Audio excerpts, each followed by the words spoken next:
Assalamualaikum warahmatullahi wabarakatuh pemirsa, kembali lagi di channel Ngoprek di Rumah YouTube.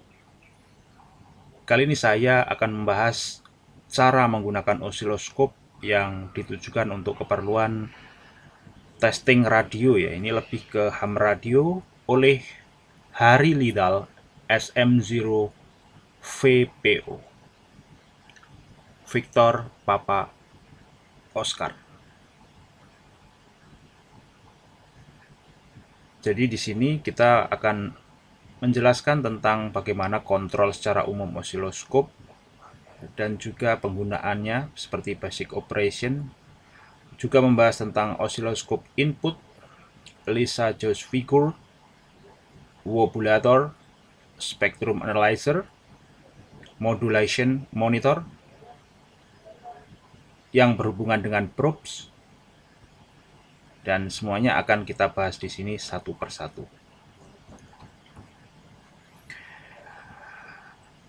I have recently been asked if I will provide some information regarding the use of an oscilloscope, so I have put together this document at the start for those who wish to learn a little of use of the instrument in amateur radio. Jadi ini lebih fokusnya adalah jika Anda gunakan untuk apa sih kalau untuk amatir radio. Nah, ini di sini tadi sudah kita snapshot ya untuk keperluan yang umum seperti penggunaannya untuk wobulator, penggunanya untuk spectrum analyzer, modulation monitor. Nah, ini akan kita bahas di sini. If you have any suggestion for improving this document, then please give me a call. My addresses will appear at the foot of this page. Jadi jika Anda punya pertanyaan, tinggal layangkan saja ke beliau. Di bawah ada alamat yang bisa Anda tuju. Informasi ini tidak ditujukan sebagai pekerjaan definitif ya, tetapi lebih ke informasi kecil yang berguna agar Anda bisa menggunakan osiloskop dengan beberapa kemungkinan yang dijelaskan di sini. The oscilloscope, often called simply a scope, is nothing more than an instrument for displaying electrical signal in the time domain. Nah, kan? Jadi sederhana itu osiloskop itu hanyalah sebuah alat instrumen untuk menampilkan gambar sinyal elektrikal pada domain waktu.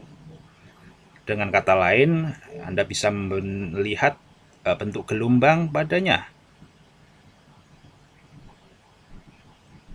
Beberapa penggunaan scope mungkin tidak terlalu penting, tetapi sangat penting untuk perhatikan di sini ya. Some of the uses of the scope might be not obvious, but if you already possess one, jika Anda punya osiloskop di rumah, dan saya yakin banyak dari pemirsa yang punya osiloskop tapi mereka bingung ngapain sih dengan osiloskop itu, buat apaan gitu kan. Nah, selain untuk penggunaan dasar seperti melihat output gelombang dari AC/DC, untuk melihat kualitas power supply dan lain-lain. Nah, di sini ini adalah lebih fokusnya ke penggunaan pada amatir radio.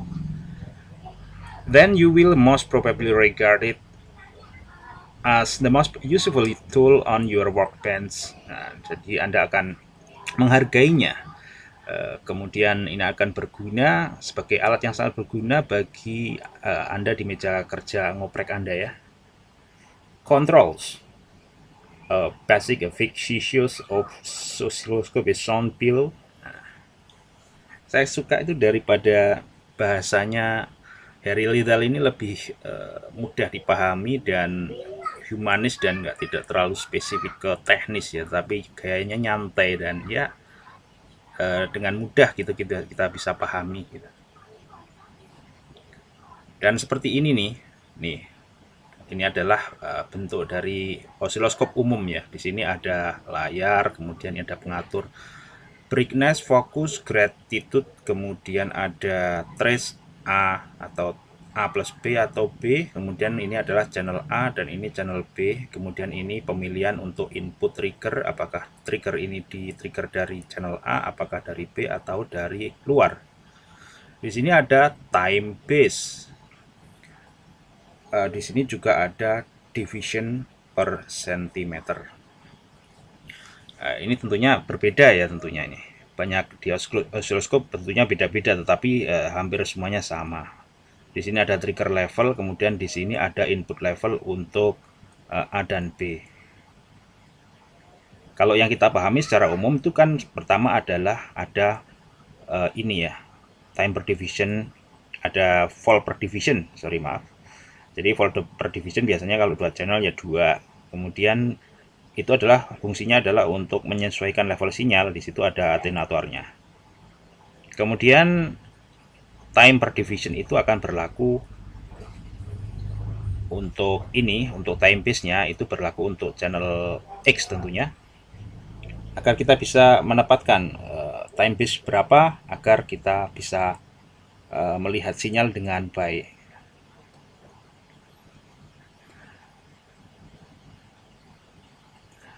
This is a dual beam oscilloscope. Although most of information presented here is also applicable to a single beam oscilloscope. The basic controls are bright, brilliance, adjust the intensity of the display. Nah ini untuk mengatur ini aja ya, apa itu keterangan dari layar ya, seperti kita mengatur brightness pada TV hitam putih itu. Kemudian ada fokus, itu untuk membuat fokus dari layar. Kalau fokusnya tidak tepat maka gambarnya akan ngeblur ya gitu. Kemudian ada graticule, illuminate scale to use to measure a trace. Graticule ini juga difungsikan sebagai ini ya, lebih ke astigmatism ini sepertinya. Kemudian trace, select which trace is to be displayed. Ini untuk trace ini mana yang akan kita tampilkan, apakah A, apakah B, apakah kedua-duanya. Kemudian trigger, select a trigger source, tadi yang sudah saya sebutkan, apakah akan di-trigger dari channel A, channel B, atau eksternal. Trigger level juga untuk mengontrol level sinyal dari trigger, seberapa besar yang akan kita apply hingga pada threshold tertentu. Time base, select the speed the trace move across the tube face. Nah, maksudnya adalah time base itu adalah ini nih, mengatur kecepatan daripada ini garis bergerak. Kan sebenarnya kan scanning ya, bergerak itu gerak dari kiri ke kanan ya, kiri ke kanan, kiri ke kanan, itu ditentukan oleh time base. Input level untuk mengatur input level. Kemudian position untuk mengatur posisi garis untuk naik turun kiri kanan.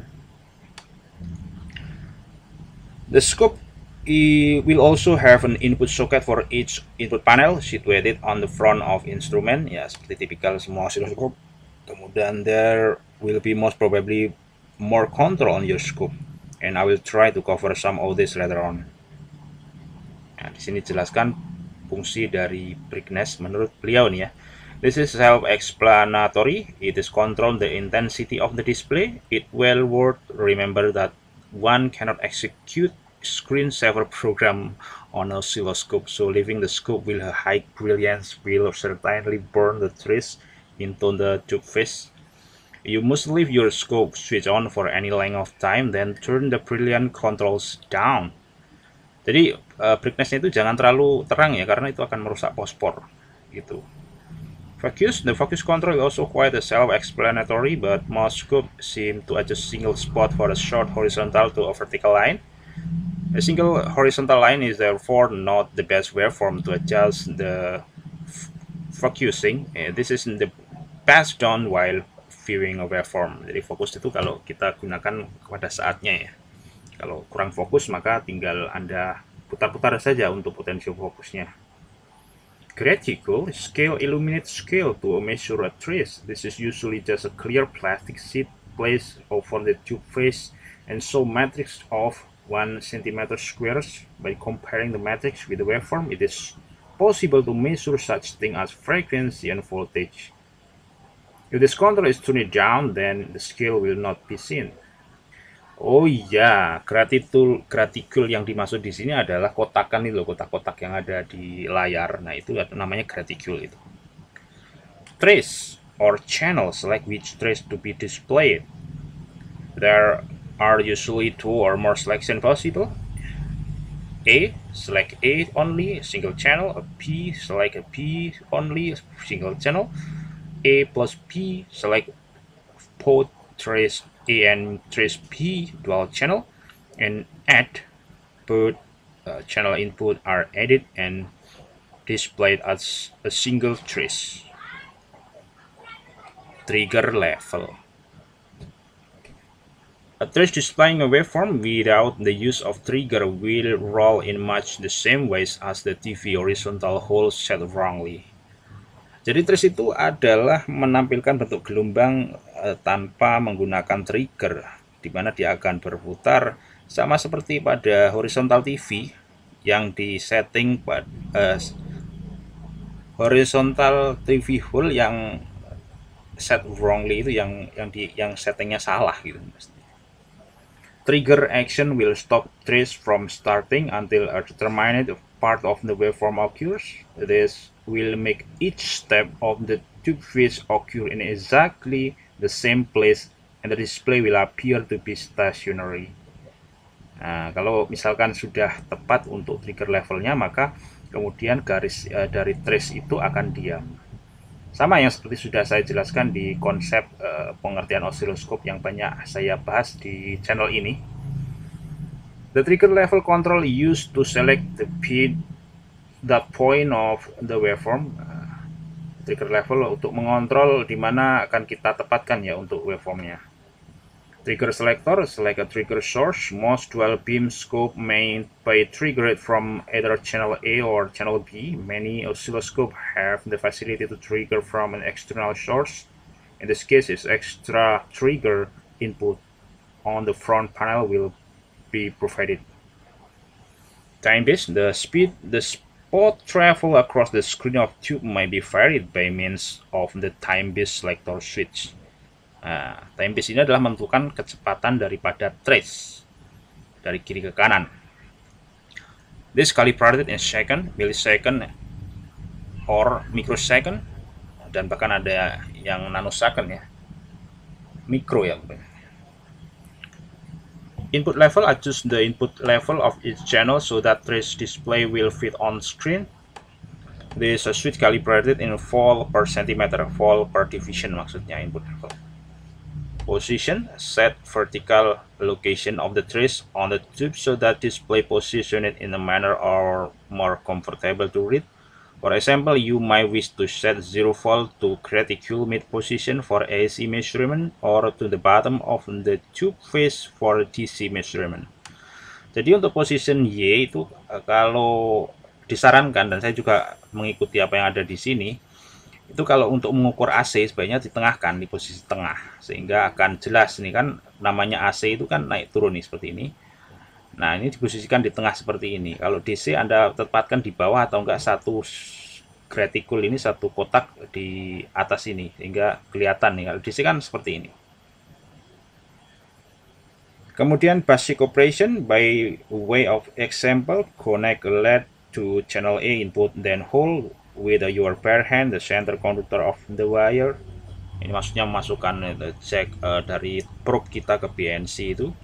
You will see some rubbish on screen with a 50 Hz of 60 Hz in some countries, means which is being received by your body. Nah, maksudnya dia menjelaskan cara ngetes input itu kalau kita pegang inputnya harus ada keluar sinyal di layar.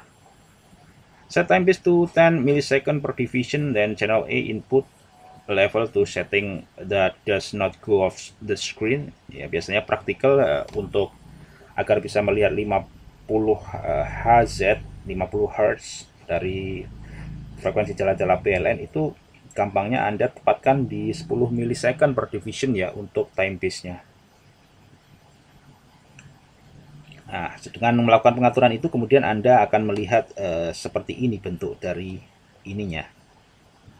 Bentuk dari waveformnya ya. On the trigger input, select channel A, adjust the trigger control slowly and some setting of the control display by some stationary. If the trigger control has an auto position, then select it and you do not need to adjust anything. Jadi kalau auto ya tinggal auto, maka kita tidak perlu mengatur-atur. The waveform you will see not exactly like that shown above, as there will be loads or distortion. Jadi Bentuk gelombang yang Anda lihat mungkin tidak akan sama persis seperti apa yang ditunjukkan di sini, tetapi paling nggak akan mirip-mirip seperti ini. This is true many things, mainly because you are picking up spurious signal radiated by household electrical equipment such as TV, fluorescent lamps, etc. All this equipment distorts signal in one form or another. Jadi kalau misalkan ada gambarnya itu tidak sama persis seperti ini, mungkin karena gangguan dari alat-alat yang di luar di sekitar kita. Karena tadi sinyal itu kan bisa merambat juga melalui power supply hingga masuk ke osiloskop gitu. Makanya perlu filter yang bagus di skema dan desainnya, harus ada filtering agar sinyal dari luar itu tidak masuk. Dan juga penggunaan bidang ground ya, ground plane yang luas dan mencukupi tentunya. Dan penempatannya pun harus tepat.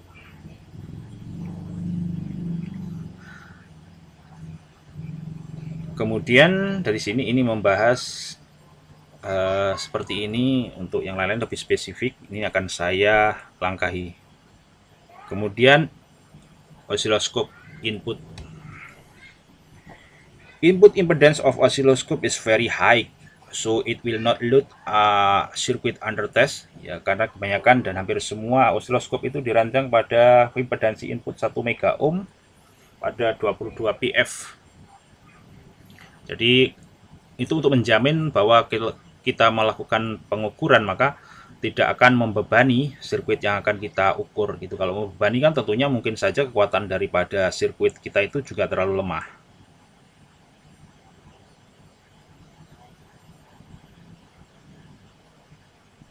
Most oscilloscope have an AC or DC switch at the input to each panel. Nah, ini input itu selalu akan kita bisa pilih apakah kita menggunakan input secara AC atau secara DC. Kalau AC itu akan melewati kapasitor dulu, kemudian kalau DC langsung.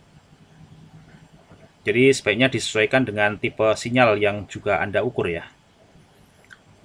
When set to DC, channel trees will move up and down by amount proportional to value of the DC voltage. If set to AC, then DC voltage component of the input will be removed, allowing you to view only the AC component. This feature is useful for measuring the ripple that might be present on a power supply. Nah, ini penempatan ini berguna kalau Anda untuk mengukur power supply.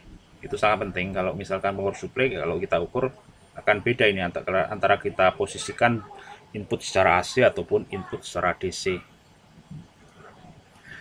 Here, the oscilloscope has both.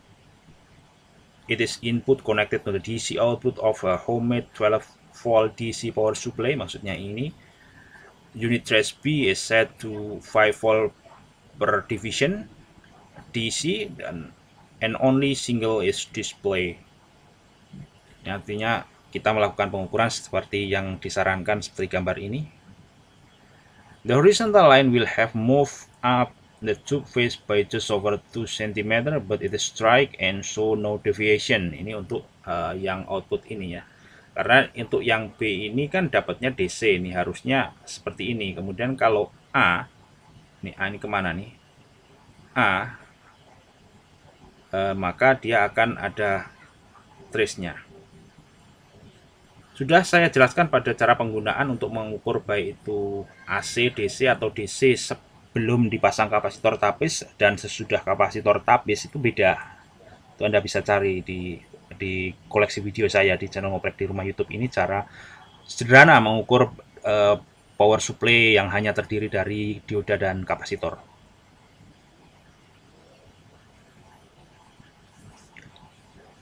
Time-based selector switch will most probably have an XY position even on the cheapest of oscilloscope. This can be used for a variety of new functions, such as to see in the Lissajous figure, a pretty frequency measurement but very accurate. Other equipment such as wobulator and analyzer have the X modulation, quick and convenient. The XY input time-based selector position disconnect the internal generator to move a spot across the screen. Input B will now move the spot across the screen, but input A will still make the spot move up and down. Dan ini kalau kita gunakan untuk melihat Lissajous figure akan seperti ini kalau kita buat yang seperti ini. Nih ya. By the way of example, contohnya di sini, connect to lead to channel A and channel B input, then hold with your bare hands the center conductor of both the wires. You will see the same rubbish as you did before, but this time there will be difference between the two signals. This will work even better if two people each hold one of the two wires. Butuh temennya untuk men-setnya. Gitu. Yang sudah saya demokan tentang bagaimana cara menampilkan gambar Lissajous itu, yaitu tentunya kita harus menginput X dan Y dengan dua sinyal berbeda.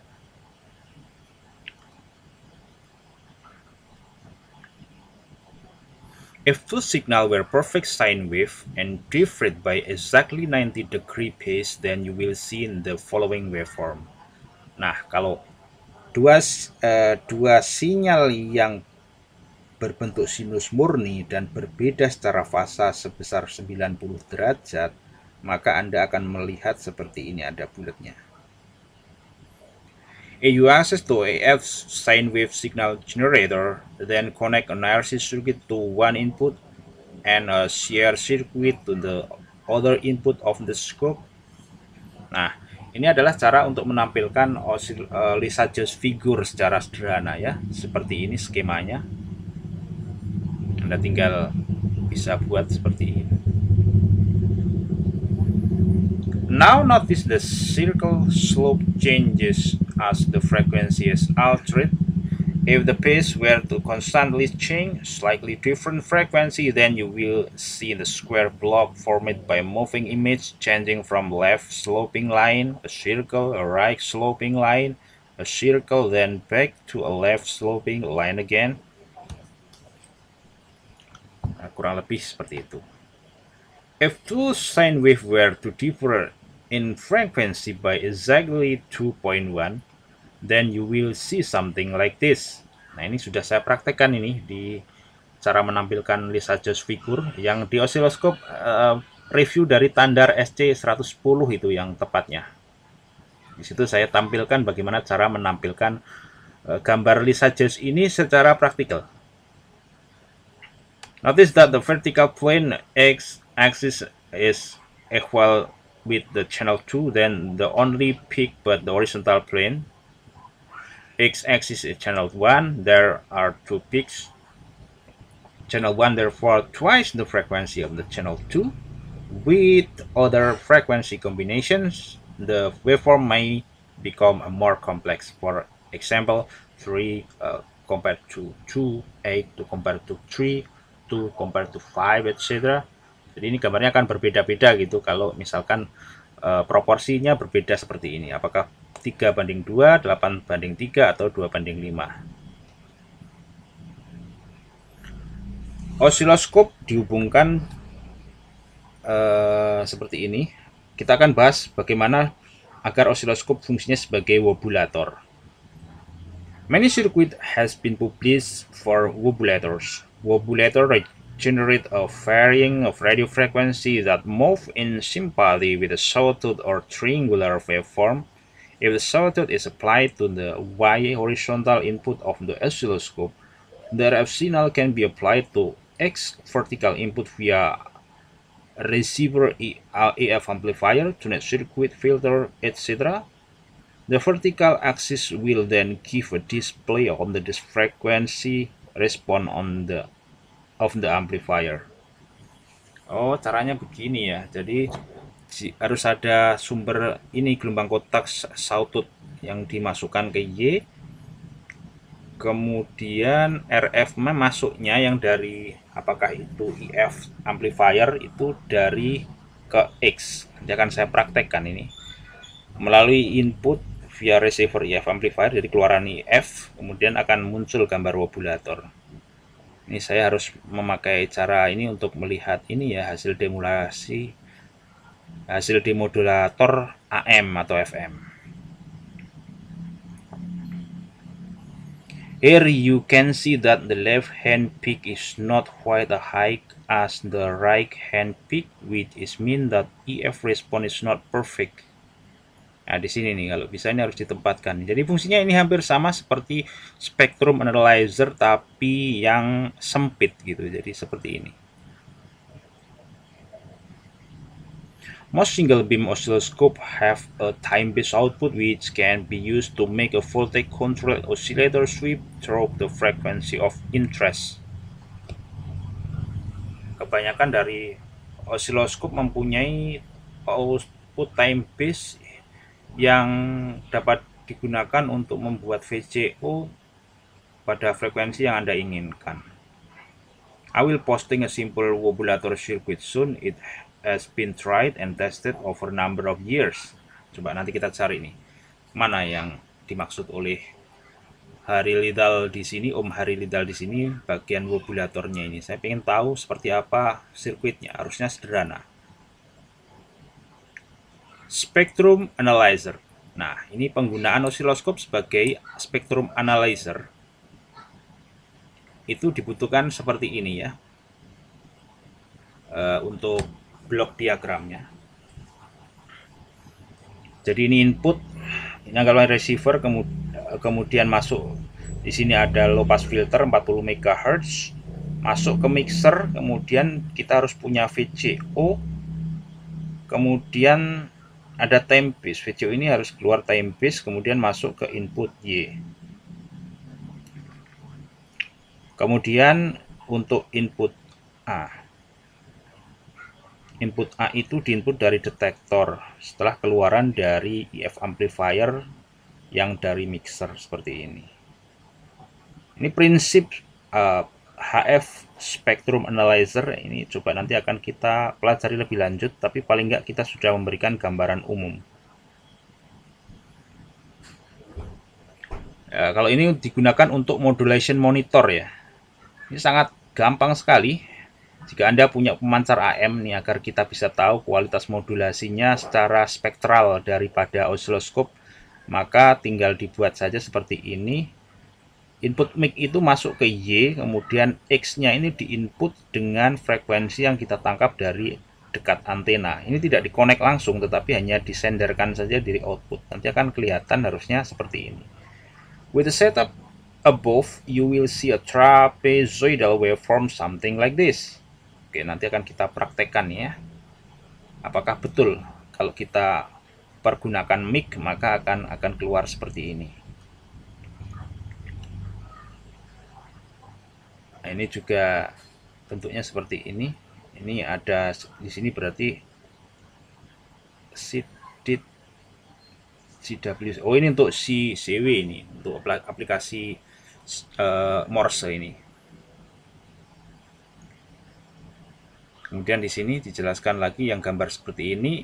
Jika dua buah sinyal audio dikonek pada pemancar SSB, mikrofon input, dan oscilloscope is loosely coupled to the transmitter antenna, the following waveform will be displayed when using a scope internal timepiece.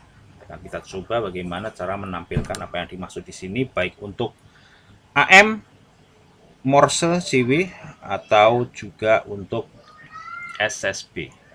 A flattening of the peak indicated that some stage has been overdriven and the lack of deep between envelope show an excessive carrier level. Oh iya. A flattening of the peak. Maksudnya yang ini nih kali. Ya, ini maksudnya yang ini yang bahas ini. Jika terlalu besar levelnya pada stage tertentu dari pemancar itu, maka akan terjadi overdrive, over voltage juga. Dan gambarnya menjadi seperti clipping.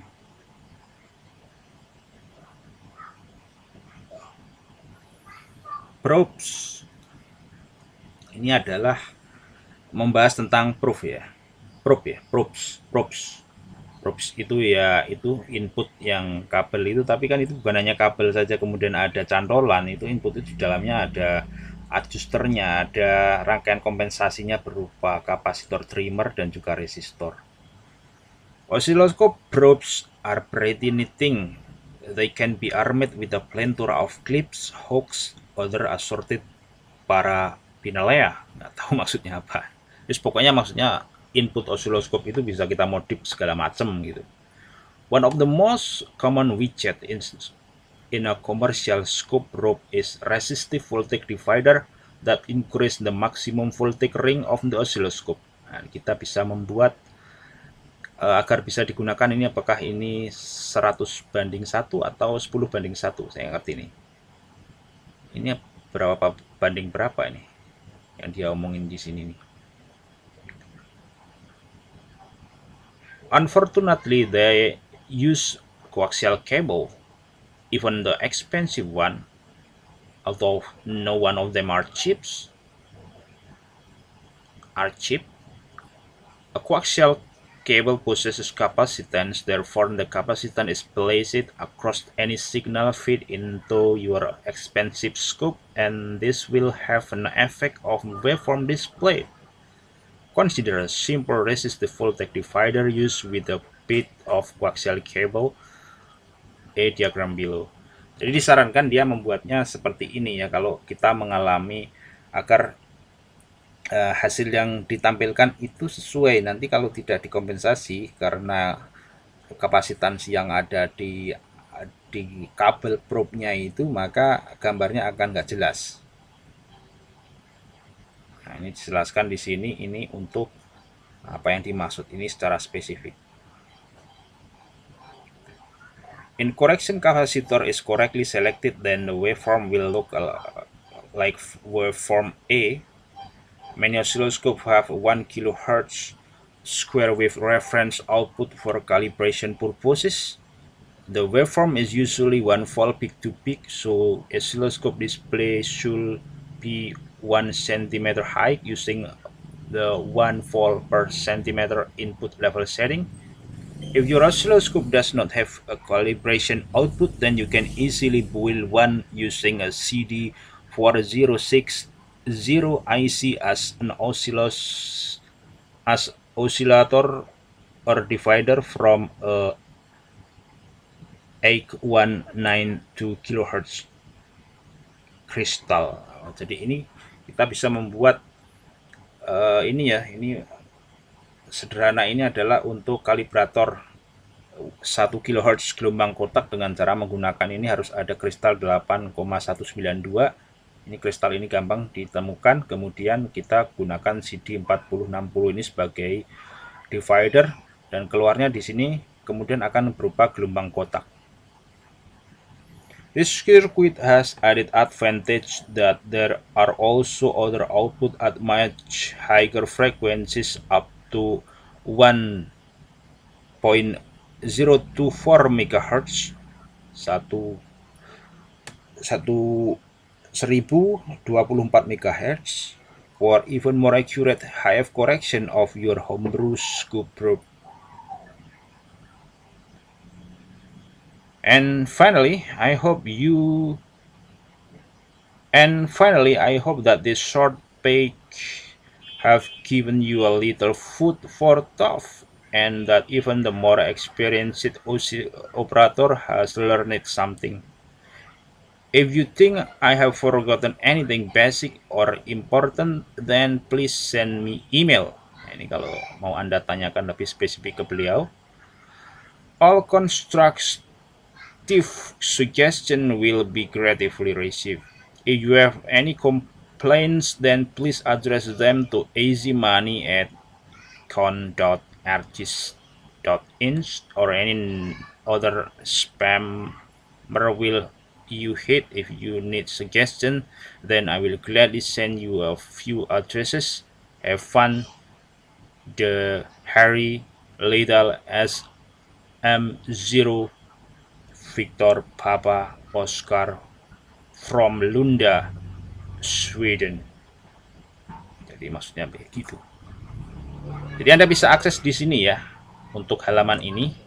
Jangan lupa langsung saja ketik atau tanya Google bisa, tapi kalau Anda ingin langsungan, Anda tinggal klik saja di http://sm0 vpo.altrevista.org/scope/osg-0.html. Ya, semoga apa yang sudah saya sampaikan di sini berguna bagi Anda, terutama para kalangan amatir radio yang punya osiloskop tapi tidak tahu buat apa osiloskop itu, untuk keperluan pengukuran untuk radio-radio rig-nya. Nah, ini bisa kita gunakan sebagai, terutama adalah sebagai modulation monitor ini yang sangat penting. Atau juga kalau Anda mau bersusah payah ria membuat spectrum analyzer, dan ini masih berupa wacana saya ke depannya, ini adalah membuat spectrum analyzer add-on untuk osiloskop ini perlu dipraktekkan. Artinya di sini saya harus membuat sirkuit ini block by block, kemudian saya membuatnya dalam bentuk alat ini jadi agar saya bisa melihat spektrum analyzer, spektrum display yang ada dari 0 hingga 30 MHz itu seperti apa. Nah, itu sangat gampang sekali kita bisa melihat kemurnian, bisa melihat sinyal harmonik itu dengan menggunakan spektrum analyzer ini, gitu. Dan juga ini tentang modulation monitor ini saya perlu praktekkan ini ya. Ya pemirsa, tak terasa waktu sudah sampai pada akhirnya. Terima kasih sudah menyaksikan tentang penggunaan osiloskop untuk ham radio di sini oleh artikel dari Harry Liddell SM0 VPO. Semoga apa yang sudah saya sampaikan di sini berguna bagi Anda. Sampai jumpa di kesempatan video-video berikutnya. Terima kasih. Assalamualaikum warahmatullahi wabarakatuh. Di sini Rudik with dengan call sign Yankee Delta Zero Alpha Yankee Alpha. Terima kasih. Assalamualaikum warahmatullahi wabarakatuh. 73. See you again. Bye bye.